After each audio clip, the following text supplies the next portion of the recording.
I enlisted in October 1st, 1940, and retired in June 30th of 61.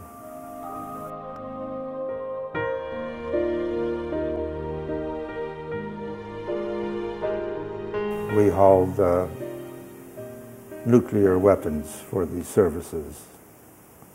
We delivered them all over the world where they needed them.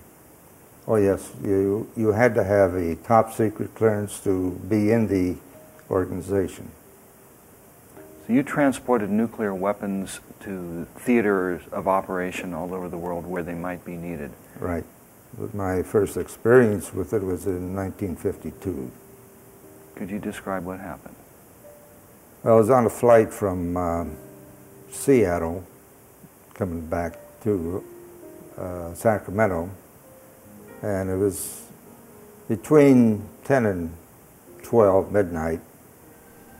It was clear, dark night, and sitting there looking ahead, why we saw this orange glow in front of us, and I didn't want to ask the pilot if he saw it, because I thought I was just tired, and he did the same thing. And finally, he couldn't wait no longer, so he asked me if I could see anything unusual. And I told him I could see this red glow out in front of us. And he felt better, and we watched it, and finally said, well, let's try to catch up and see what it is. So we added power, and we kept getting closer, and of course it got larger until we got up about Redding, California, and it went into a descent, and we followed it, and we picked up quite a bit of speed in a shallow dive, and it went clear into Sacramento and across the city and right over the Capitol building, and we were right on it. We had the aircraft red line as fast as it could go, and at that point it went vertical, and it disappeared in a matter of 2 seconds, straight up. Did you get a good look at this? We almost started to make it out. It was just getting larger all the time, but just at that point where we thought we was going to, in another minute we'd see it, that's when it took off. It was just a large red ball, and it just, the closer we got, the bigger it got. And like I say, it was just starting to take some kind of a shape when it went vertical. 1970s, when you were involved with the Air Force Reserve. We were coming back from Germany in the C-141, and we were, at the time, 35,000 plus. I can't remember the exact altitude. But around 2 hours out of Dover, Delaware, and again it was a clear sky except dark. We observed this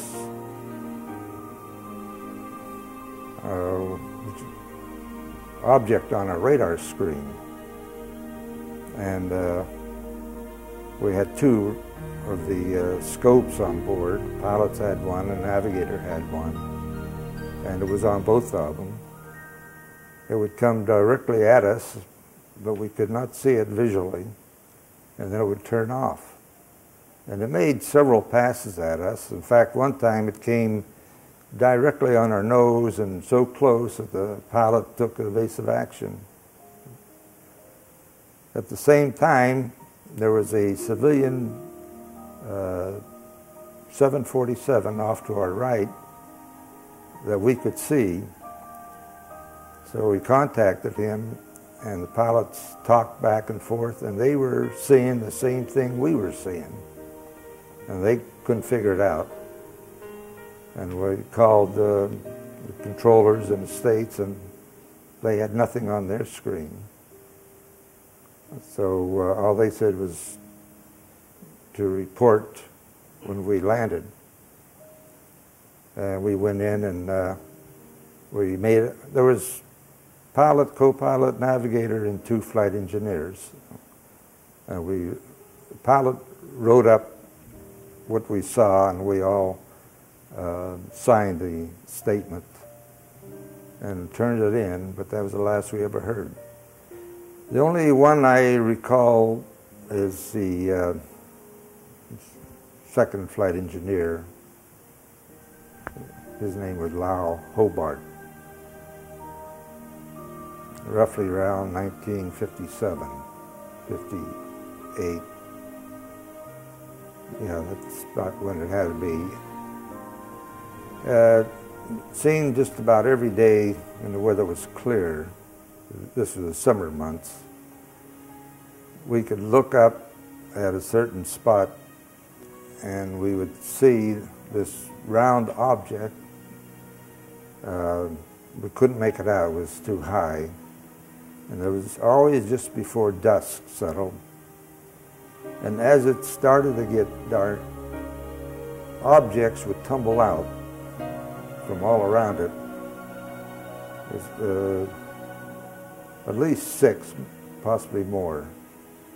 And they would start to descend and then disappear. The whole thing would disappear. The next day would be the same thing. This went on for several weeks. We tried to find out, but the only explanation ever given was it's a weather balloon. Now, of course, it wasn't a weather balloon. It was too large and too high. Weather balloons aren't that large that you could see it from that altitude. Then plus, what were the objects that fell out? Why did it disappear? And the location was, well, where relative to the city of San Antonio was this? It's right close to Kelly Air Force Base. And at that time, your job in the Air Force was what? I was in the organization flying 124s, carrying the nuclear weapons. Quite a few saw it. Did the smaller objects that came out of it have any color that you can recall? They were dark. That's about all I remember about them. They were dark and much, much smaller than the larger object. Did the larger object ever move? No. It seemed to just hover in one spot. And after the smaller objects came out of it, how long did it remain visible? Only, I would say, about 2 minutes after that, it was gone. And the civilian pilots in the 747, same thing. They were looking, they could not see it, but they had it on radar. How many passes were made at your craft by this strange object? Seems to me at least 4. And could you reiterate how this occurred? My understanding from your previous description is that this object was detected in the distance and then it came rushing at you. Is that essentially what you experienced? Yes. Could you describe the that? Blip on the screen at the furthest distance that we had on our scope. And by timing it, the navigator, he worked it out, and he said it was traveling 10,000 miles plus an hour. And it did. It just come right across that screen and then turn off the last second, and then we wouldn't see it till it would come at us again. And we tried to find out if they were having some type of missile firing going on in the area, and everything was always negative.